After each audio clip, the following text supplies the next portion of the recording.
क्या आपका ज़हन भी एक ही बात को बार बार दोहराता रहता है? ओवर थिंकिंग ये एक ऐसी ख्याली दीवार है जो आपको आगे बढ़ने से रोकती है। हम अक्सर उन मसलों को हल करने की कोशिश करते हैं जो अभी पैदा ही नहीं हुए। याद रखें, ज़रूरत से ज़्यादा सोचना किसी मसले का हल नहीं बल्कि खुद एक बहुत बड़ा मसला है। ये आपका आज और आपका सुकून दोनों छीन लेता है।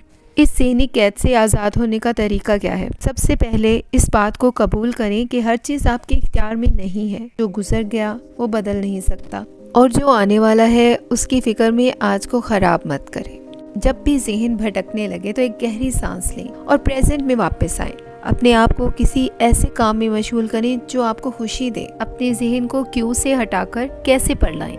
ये क्यों हुआ कहने के बजाय ये सोचें कि अब मैं क्या बेहतर कर सकता हूँ। हरकत में बरकत है और जब आप अमल करते हैं तो खौफ और सोचें खुद ब खुद खत्म होने लगती हैं। अपनी जिंदगी को ख्यालात की नजर ना होने दें। आपका आज आपकी आने वाली हर फिक्र से कहीं ज्यादा कीमती है। ओवर थिंकिंग छोड़िए और जीना शुरू कीजिए।